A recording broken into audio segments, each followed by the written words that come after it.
অমাবস্যার রাত। নিকোষ কালো অন্ধকারে পুরনো কয়লা খনি এলাকা যেন প্রেতপুরী। শত শত ট্রাক, জিপ আর সশস্ত্র গুন্ডা। গজরাজ একটা উঁচি টিলার ওপর দাঁড়িয়ে। শঙ্কর জিপের পাশে দাঁড়িয়ে, তার শরীরের প্রতিটি স্নায়ু টান টান। সে অপেক্ষা করছে এনএসজি কমান্ডোদের জন্য। হঠাৎ রাকা গজরাজের কাছে গিয়ে কানে কানে কিছু বলল এবং সেই ডিভাইসটা দেখালো। গজরাজের মুখটা পাথরের মতো শক্ত হয়ে গেল। সে ধীরে ধীরে ঘুরল শঙ্করের দিকে। শঙ্কর, এদিকে আয়। শঙ্কর বুঝতে পারল কিছু একটা গণ্ডগোল হয়েছে। সে পা বাড়াল। গজরাজ আচমকার আকার হাত থেকে পিস্তল নিয়ে শঙ্করের দিকে তাক করল। তোর আসল নাম কি রে কুত্তা? আইপিএস অরণ্য চ্যাটার্জি? চারপাশে পিনপতন নীরবতা। অরণ্য বুঝল অভিনয় শেষ। সে হাসল। সেই হাসিতে আর কোনো মেকানিকের বিনয় নেই, আছে একজন অফিসারের আত্মবিশ্বাস।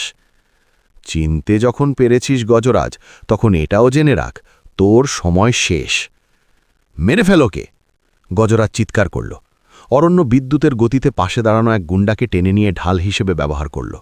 গুলির শব্দে খনি এলাকা কেঁপে উঠল। শুরু হলো তুমুল লড়াই। অরণ্য এক হাতে পিস্তল নিয়ে ফায়ার করতে করতে একটা পুরনো মেশিনের আড়ালে লুকালো। তার কাছে গুলি কম, কিন্তু তার মাথায় আছে প্ল্যান বি। সে আগেই খনির কিছু জায়গায় ডিনামাইট সেট করে রেখেছিল। সে রিমোট টিপল। বুম! পাহাড়ের একটা অংশ ধসে পড়ে রাস্তা বন্ধ হয়ে গেল। গুন্ডাদের মধ্যে বিশৃঙ্খলা তৈরি হলো। ঠিক সেই মুহূর্তে আকাশে হেলিকপ্টারের আওয়াজ। সার্চলাইটের তীব্র আলোয় খনি এলাকা দিনের মতো ফর্সা হয়ে গেল। মাইকে ঘোষণা এলো, this is NSG, you are surrounded, drop your weapons. Police ও কমান্ডোদের সাথে গুন্ডাদের সম্মুখ যুদ্ধ শুরু হলো। গ্রেনেড আর গুলির শব্দে কান পাতা দায়। গজরাজ বুঝতে পারল তার সাম্রাজ্য ধসে পড়ছে। সে রাকাকে নিয়ে একটা গোপন সুড়ঙ্গ দিয়ে পালানোর চেষ্টা করল। অরণ্য সেটা দেখতে পেল। সে কভার ফায়ার দিতে দিতে দৌড়ে গেল সুড়ঙ্গের দিকে।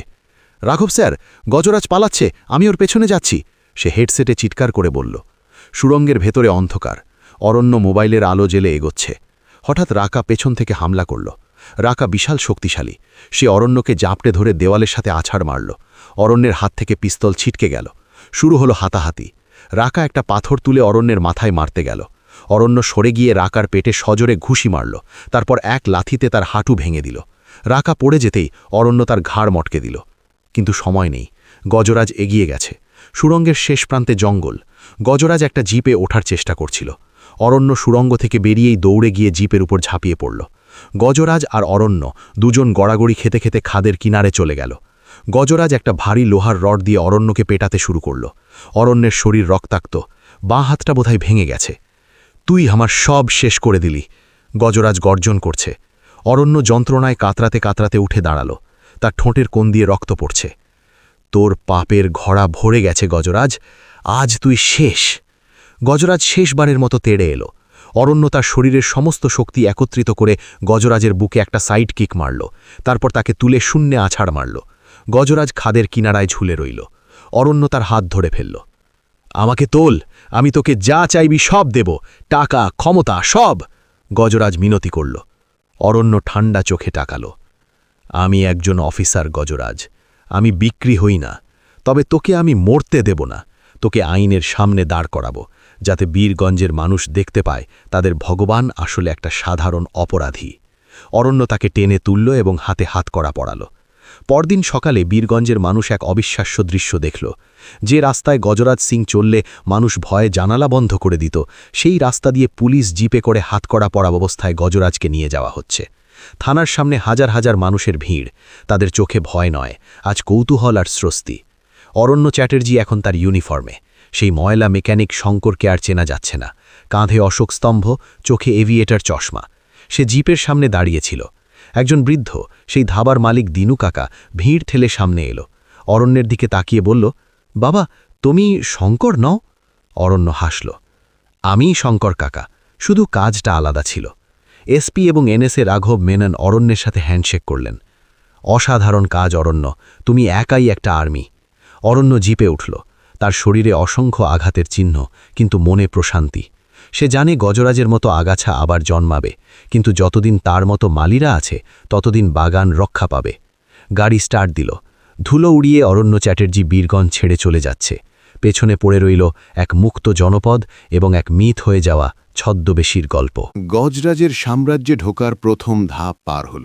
শঙ্কর বাঘার গ্যারেজে কাজ নিল। সে শুধু গাড়ি সারায় না, লরিগুলোর ইঞ্জিনে এমন মডিফিকেশন করে দেয় যে পুলিশ জিপের চেয়েও জোরে ছুটতে পারে।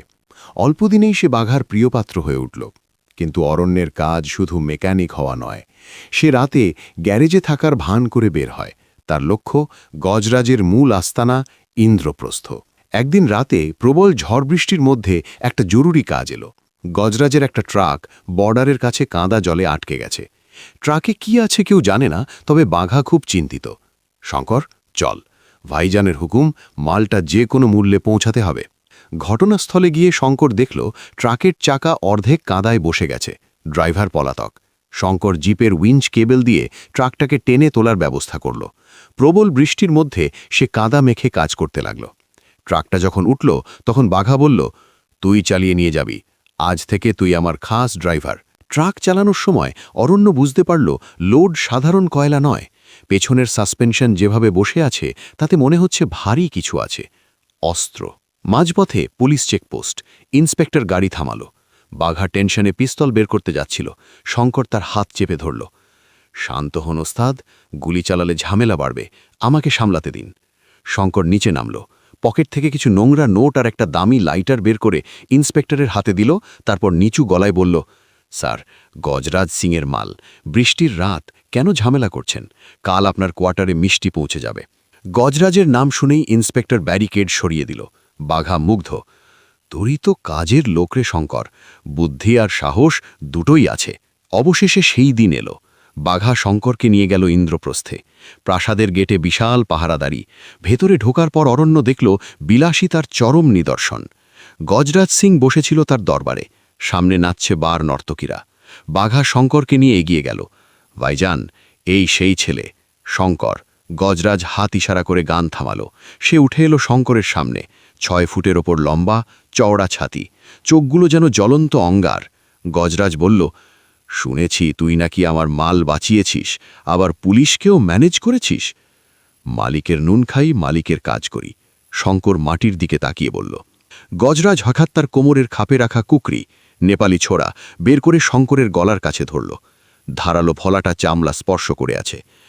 আমার দলে পুলিশ অনেকবার চর পাঠানোর চেষ্টা করেছে। তাদের মুন্ডুগুলো আমি আমার বাগানের সার হিসেবে ব্যবহার করি। তুই চর নস্ত? শঙ্কর চোখ তুলে সরাসরি গজরাজের চোখের দিকে তাকালো। তার চোখের পলক পড়ল না। চর হলে চেকপোস্টে গাড়িটা ধরিয়ে দিতাম মালিক। আমি এসেছি টাকার জন্য, বিশ্বাস না হলে ঘাড় নামিয়ে দিন, কিন্তু সন্দেহ করবেন না। গজরাজ কিছুক্ষণ তার দিকে তাকিয়ে থেকে ছোড়াটা নামিয়ে নিল। তারপর অট্টহাসিতে ফেটে পড়ল। সাব্বাস, এই জিগরটাই আমি খুঁজছিলাম। আজ থেকে তুই আমার ব্যক্তিগত ড্রাইভার, কিন্তু মনে রাখবি, আমার গাড়িতে আমি যা বলি আর আমি যা করি, সেটা গাড়ির বাইরে গেলে তোর জিভ কেটে নেব। শঙ্কর এখন গজরাজের ছায়া সঙ্গী। সে জানতে পারল আগামী অমাবস্যার রাতে একটা বিশাল ডিল হতে যাচ্ছে। পাকিস্তান সীমান্ত থেকে আরডিএক্স এবং অত্যাধুনিক স্নাইপার রাইফেল আসছে। এই প্রজেক্টের কোড নেম রক্তবীজ। উদ্দেশ্য, সামনে প্রজাতন্ত্র দিবসে দিল্লিতে বড় নাশকতা চালানো। অরণ্য বুঝল সময় কম, খবর পাঠাতে হবে হেডকোয়ার্টারে। গজরাজের প্রাসাদে মোবাইল নেটওয়ার্ক জ্যাম করা থাকে। অরণ্যকে একটা উপায় বের করতে হবে। একদিন গজরাজ অসুস্থ হয়ে পড়ল। ডাক্তার এলো। অরণ্য সুযোগ বুঝে ডাক্তারের গাড়ির নিচে একটা জিপিএস ট্র্যাকার এবং একটা মাইক্রোচিপ আটকে দিল, যাতে আগেই রেকর্ড করা তার ভয়েস মেসেজ ছিল। ডাক্তার যখন শহরের রেঞ্জ পাবে তখন অটোমেটিক ট্রান্সমিশন হয়ে হেডকোয়ার্টারে চলে যাবে। মেসেজটা ছিল, লোকেশন পুরনো কয়লা খনি, জোন 9, সময় অমাবস্যার রাত 12টা, হেভি ব্যাকআপ প্রয়োজন, গজরাজ নিজে উপস্থিত থাকবে। এদিকে গজরাজের প্রধান নিরাপত্তারক্ষী রাকা অরণ্যকে প্রথম থেকেই সন্দেহের চোখে দেখত। রাকা প্রাক্তন মিলিটারি ম্যান, ডিসমিসড হয়েছিল দুর্নীতির দায়ে। সে খেয়াল করল শঙ্কর মাঝে মাঝেই আড়ালে গিয়ে কিছু একটা করার চেষ্টা করে। অমাবস্যার আগের দিন রাকা শঙ্করের ব্যাগ তল্লাশি করল। সে শঙ্করের ব্যাগের ফলস চেম্বার থেকে একটা অদ্ভুত ডিভাইস পেল, একটা স্যাটেলাইট সিগন্যাল জ্যামার ব্রেকার। রাকা হাসল, শয়তান ধরা পড়েছে। দিল্লির এসি ঘরে বসে ফাইল সই করা সহজ, কিন্তু মৃত্যুর গুহায় ঢুকে বাঘের মুখের সামনে বসে মাংস চিবানো আলাদা কথা। আইপিএস অরণ্য চ্যাটার্জি বেছে নিয়েছিল দ্বিতীয় পথটা। নাম তার শঙ্কর, পেশায় মেকানিক, আর নেশা গজরাজের সাম্রাজ্য ধুলোয় মিশিয়ে দেওয়া। বীরগঞ্জ জেলা ভৌগোলিক মানচিত্রে এর অবস্থান মালভূমি এলাকায়, যেখানে মাটি লাল এবং আকাশ ধোঁয়াশাচ্ছন্ন।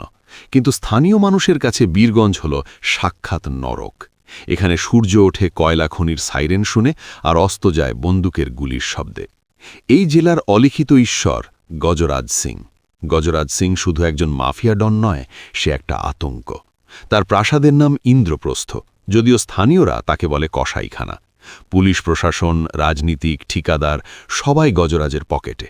তার ব্যবসার পরিধি কয়লা থেকে শুরু করে নারী পাচার এবং সম্প্রতি প্রতিবেশী দেশের সন্ত্রাসীদের সাথে অস্ত্র পাচার পর্যন্ত বিস্তৃত। বীরগঞ্জের এক সৎ সাংবাদিক সুদীপ মিত্র গজরাজের বিরুদ্ধে কলম ধরার সাহস দেখিয়েছিল। 3 দিন পর তার দ্বিখণ্ডিত দেহ পাওয়া যায় রেল লাইনের ধারে। পুলিশ সেটাকে আত্মহত্যা বলে ফাইল বন্ধ করে দেয়। এই ঘটনাই দিল্লির নর্থ ব্লকে কম্পন ধরায়। স্বরাষ্ট্রমন্ত্রক বুঝল বীরগঞ্জের এই বিষ বৃক্ষ উপড়ে ফেলতে হলে প্রচলিত আইনি পথে হবে না, দরকার এক বিষ দিয়ে বিষ ক্ষয় করার পদ্ধতি। দিল্লির গোপন সেফ হাউস, এসি ঘরের ঠান্ডা বাতাসেও একটা চাপা উত্তেজনা। ন্যাশনাল সিকিউরিটি অ্যাডভাইজার রাঘব মেনন টেবিলে রাখা ফাইলটা ঠেলে দিলেন উল্টো দিকে বসে থাকা যুবকটির দিকে।